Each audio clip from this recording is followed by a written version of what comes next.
pouvoir à Kinshasa. Donc malheureusement tout ceci indique une suite malheureuse pour les élections qui font que le pouvoir en place ait choisi les candidats qu'elle souhaite voir pour opposer leur propre candidat du pouvoir au niveau des élections. Vous pouvez toujours aller au niveau de l'Union africaine, les chambres qui tranchent ces questions également. Et puis bien sûr, la procédure au niveau de la PCPI n'est pas terminée. Bien sûr, mais nous devons continuer à défendre les intérêts de la population. On ne peut pas abandonner la population face à un gouvernement qui veut imposer, je veux dire, un état de non-droit. Donc nous nous tenons près de la population et nous allons défendre les intérêts de la population, absolument. La Cour pénale internationale a 20 ans. Cette célébration se fera par des conférences pendant l'année. Le temps était donné ce mercredi à Kinshasa. Il était question de faire le point sur la coopération entre la Cour pénale internationale et la République démocratique du Congo, vu surtout l'importance d'affaires et des ressortissants. 20 ans de la Cour pénale internationale, le bilan d'abord. Une juridiction à caractère international, 123 membres restants après le retrait du Burundi. Plusieurs affaires en cours et d'autres verdicts déjà connus. C'est par ce bilan que la représentante du bureau de la CPI à Kinshasa a planté le décor de cette conférence de haut niveau. Nous pouvons désormais affirmer que la Cour pénale internationale est bel et bien une institution judiciaire pleinement opérationnelle et fermement établie dans le système de la justice internationale. La réussite de la CPI nécessite un effort collectif de la part de la Cour, des États, des organisations internationales et de la société civile. Rendre une justice pénale internationale équitable, impartiale, indépendante, efficace et de qualité n'est pas un travail que la Cour est en mesure d'accomplir seule. 2 décennies, l'expérience de la coopération entre la CPI et la RDC est pédagogique et demeure exemplaire pour les autres États du continent et dans le monde. Autre avantage, la CPI est persuasive sur de probables crimes, mais plusieurs défis restent à relever, dixit Nuzolo Bambi. Cependant, en vue de l'efficacité de la Cour, il est recommandable que les nouvelles expériences des actions de la Cour tiennent également compte des défis à relever, notamment le défi de l'ancrage de la Cour pénale internationale par l'amélioration de sa perception par les populations des pays au sein desquels la Cour pénale internationale intervient, le défi de l'exécution des mandats d'arrêt de la Cour pénale internationale, le défi de la normalisation de ses relations avec l'Union africaine. Ceci renvoie au problème de la perception de la Cour pénale internationale au sein des pays africains au sein desquels la Cour est en situation. Une conférence qui s'est achevée par la vision d'un acteur interne à la CPI. Il s'agit du juge à la chambre préliminaire Antoine Mindoa. Plusieurs défis restent à relever. Le plus important, l'adhésion de plusieurs membres du Conseil de sécurité comme les États-Unis, la Chine ou encore la Russie. Cette opération exemplaire. Le grand projet intégrateur INGA nécessite la mobilisation des grands moyens. La RDC qui tient à la matérialisation du projet sait qu'elle devrait remplir certaines conditions pour y parvenir vite et bien. Ce projet était négocié aussi lors du sommet Chine-Afrique. Explication de Chioki Tundu, vice-premier ministre, ministre des Affaires étrangères et intégration régionale. La République populaire de Chine a disponibilisé 60 milliards de dollars pour tous les continents. Alors, vous allez me dire, oui, d'accord, mais quelle est la part de la RDC? Ici, il est question de présenter des projets bancables, des projets intégrateurs, c'est-à-dire qui permettent l'intégration du continent, soit dans le cadre de la sous-région, ou même au niveau continental en général. La question du chemin de fer, le corridor nord, nous voulons relier maintenant l'Est de la République démocratique du Congo avec Ouganda, le Kenya et même la Zambie, pour qu'on bénéficie du port de Mombasa et même du port de Dar es Salaam. Ou alors le chemin de fer de Lobito. Là, ça ouvre aussi la République démocratique à travers le Kasaï vers le port de Lobito qui nous relie aussi à l'Angola. Mais en même temps, il y a ce grand projet, on pourrait dire aujourd'hui interminable, c'est le Grand Inga. Le Grand Inga qui est un projet extrêmement important, qui a été considéré déjà comme intégrateur dans le cadre du NEPAD et qui nécessite la mobilisation des gros moyens financiers.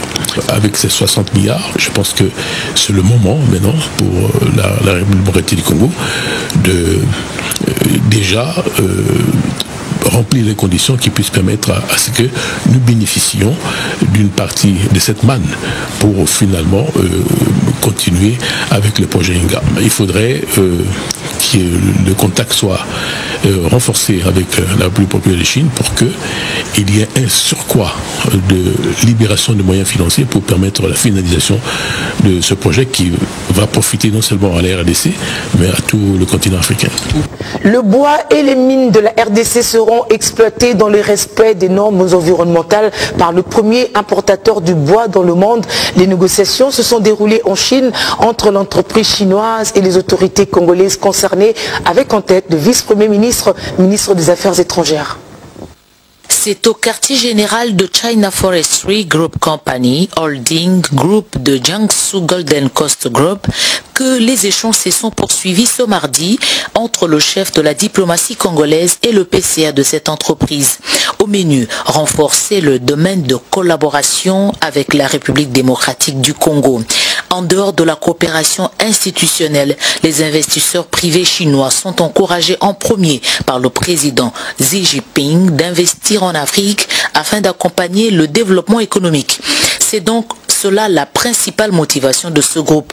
Premier importateur du bois dans le monde et quatrième pour le charbon en Chine, Jiangsu Golden Coast Group, filiale de FCGC, a signé un contrat de mandat spécial avec l'OGFREM représenté ici par son directeur général Patient Saïba en vue d'assurer la couverture totale de la traçabilité du fret congolais en provenance de la Chine. Le vice-premier ministre, ministre des Affaires étrangères et intégration régionale, qui apprécie cette collaboration et la possibilité pour ce groupe d'exploiter le bois et les mines congolaises, insiste sur le respect de l'équilibre de l'écosystème et la rentabilité pour le peuple congolais. Sonkwali, président du conseil d'administration du CFGC, a rassuré sur le sérieux de son groupe qui est à l'écoute, respecter les normes en matière de l'exploitation industrielle et offrir les services de qualité à son partenaire, l'Office de gestion du fret multimodal. Aussi s'est-il exprimé sur l'intérêt de son groupe d'investir dans l'écotourisme. À cet échange, le vice-premier ministre a également associé le directeur général de l'ANAPI, Antonin Kinzo Kamole, agence publique qui travaille sur l'attractivité du pays et facilite la tâche aux investisseurs désireux de travailler en République démocratique du Congo. L'Office congolais de contrôle veut rassurer la population de la qualité contrôle sur le plan local, voire national. C'était une matinée de charme ce mercredi pour valoriser la production nationale par le respect des normes. Une des recommandations de la conférence, la perception des normes à la fois comme une contrainte et comme un atout pour le progrès des producteurs, transformateurs et exportateurs du pays. Les compétences et services de l'Office congolais de contrôle exposés aux consommateurs à travers une journée porte ouverte ponctuée par la conférence sur la valorisation de la production nationale par le respect des normes. L'OCC s'inscrit dans la perspective de la promotion de produits congolais à l'exportation de la libre-change à tous les niveaux, processus qui impose l'adéquation de la production nationale avec les normes. La RDC regorge d'immenses richesses à l'état naturel. Mais les richesses à l'état naturel pur ne sont finalement que des potentialités qui demandent l'exploitation et surtout bien souvent la transformation pour constituer une valeur échangeable. Si nous voulons entrer pleinement dans le système commercial multilatéral et prendre part à la chaîne de valeur internationale, nous devons notamment répondre aux défis normatifs. Cheminer vers la mutualisation de normes nécessite la vulgarisation de textes. Les entreprises, les gouvernements et les communautés sociales à travers le monde exigent de plus en plus la conformité aux normes internationales, régionales ou nationales dans le cadre des échanges commerciaux. Chaque fois que deux pays adoptent par harmonisation la même norme, le commerce entre ces deux pays s'en trouve simplifié et même amplifié. L'évaluation de la conformité, en l'occurrence l'inspection, la certification, les essais ou analyses en se référant aux standards nationaux, régionaux et ou internationaux, une vulgarisation saluée par les partenaires. Nous, Bureau Veritas, qui sommes experts également dans la normalisation et la certification, nous comprenons très bien, comme le fait l'OCC, la nécessité de vulgariser cette notion, de la populariser auprès des industriels et auprès des consommateurs.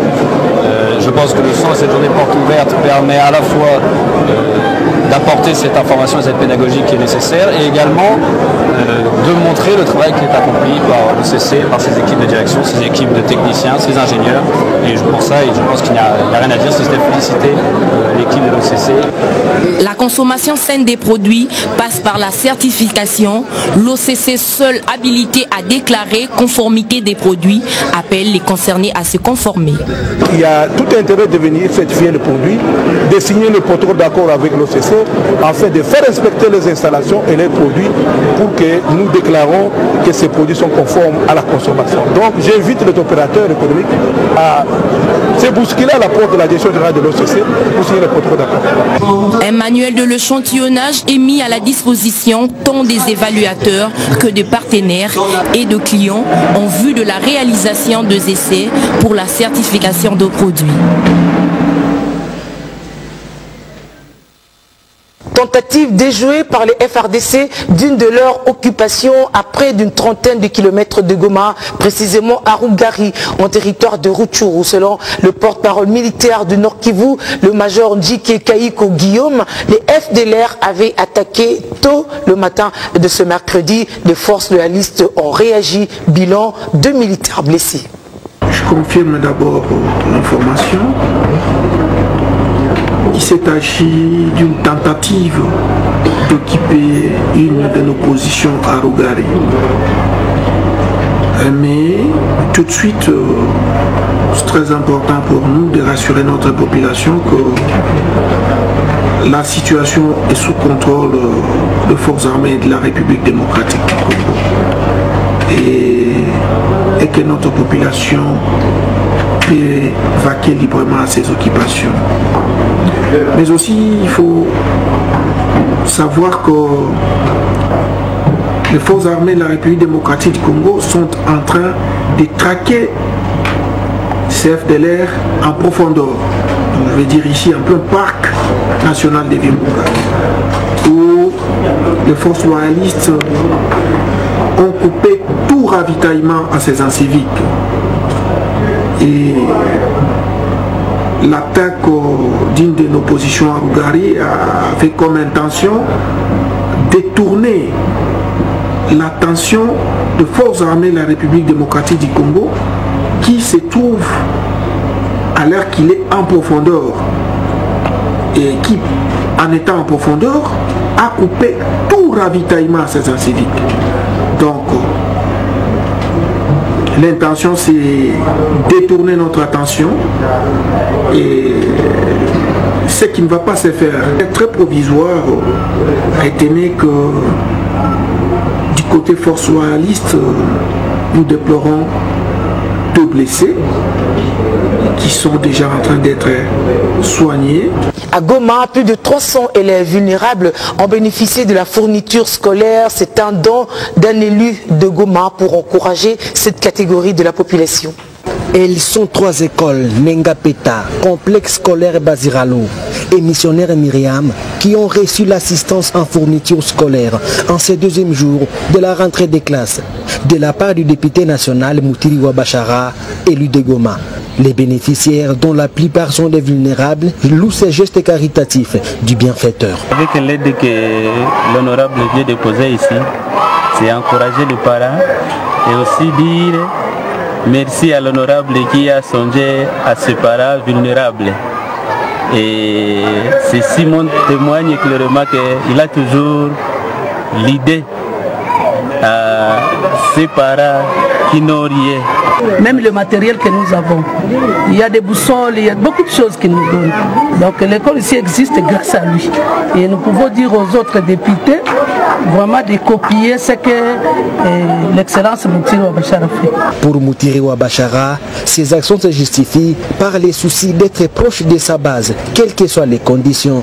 Si je suis ici pendant la période de la rentrée scolaire, je veux voir comment ça se passe et donner l'appui à des écoles qui sont fréquentées par la population la plus démunie. Vous avez vu que nous avons été à Mubunga dans deux écoles et ici également. Et donc partout où nous sommes passés, c'était dans le même objectif, avec le même objectif de pouvoir aider tant soit peu les parents qui ont des difficultés pour acheter les effets scolaires, mais également voir les écoles telles qu'elles fonctionnent dans d'énormes difficultés, si on peut tant soit peu les aider à maintenir un niveau de fonctionnement qui est acceptable. Étant en vacances parlementaires, le député Moutiri Ouabachara a non seulement distribué les objets classiques, mais également manifesté son soutien au foyer culturel de Goma en participant à la production de la star tanzanienne Lady Jedi le week-end dernier, mais également clôturer la colonie de vacances organisée par l'ONG Bâtir l'Espoir avec son appui en donnant différents prix aux participants. Ça chauffe à la Ligue provinciale du cyclisme. Les athlètes cyclistes associés au cadre technique de la Ligue dénoncent l'immobilisme et le manque d'initiative du comité actuel. Dans une pétition signée et déposée à la Fédération du cyclisme ainsi qu'à la division urbaine des sports et loisirs, ils ne jurent que par le départ du dit comité, par le remplacement d'un nouveau présidé, cette fois-là par un jeune dynamique et passionné de cette discipline sportive. Ils attendent donc de tout leur vœu une suite des animateurs sportifs. Face à ce qu'il qualifie d'abandon du reste très perceptible de cette discipline sportive, le cyclisme congolais, et face au manquement grave à la réglementation qui constitue un blocage à l'émergence du cyclisme à Kinshasa, ces athlètes très compétents et motivés ont décidé de manifester leur désarroi à travers ce périple. Une manière pour eux aussi de se réchauffer, faute d'initiative et d'encadrement de la part de leurs dirigeants. Leur itinérance est partie du boulevard Triomphal jusqu'au stade du 24 novembre, siège de la fédération, en passant par l'avenue des Huileries et l'avenue Kabambare dans la municipalité de Kinshasa. Devant le staff de cette fédération, ils ont réitéré leur détermination visant le départ de deux membres du comité de la Ligue ainsi que la mise en place rapide d'un comité provisoire pour organiser les élections dans le délai réglementaire. On nous reproche de ne pas être performants, et nous les athlètes congolais. Autrefois, on criait au manque de sponsors, mais aujourd'hui, ils sont disponibles. Seulement le problème, c'est le manque de compétition. Les athlètes s'entraînent pour rien. Conséquence, ils ne sont pas performants. Nous ne sommes pas ingrats envers ce comité, mais les membres ont montré leurs limites. Ils peuvent passer la main pour que d'autres viennent poursuivre le travail.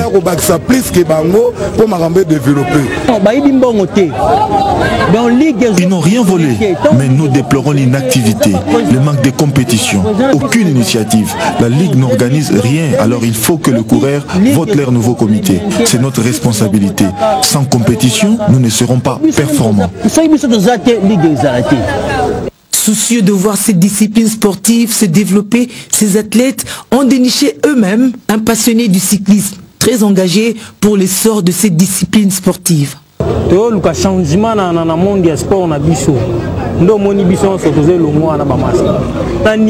Notre demande est le changement du comité de la Ligue provinciale.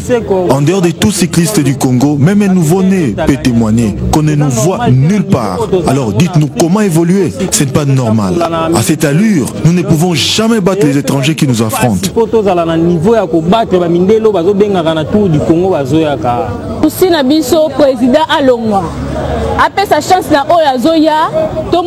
Depuis la compétition de l'Union africaine, il n'y a rien eu d'autre. Notre souci, c'est le départ du comité actuel. Nous donnerons alors 3 mois au prochain comité. Si jamais ça ne marchait pas, il partira aussi. Le cyclisme de Kinshasa est pauvre. Ça doit changer. C'est ça notre vie. C'est parce qu'il n'y a pas d'argent.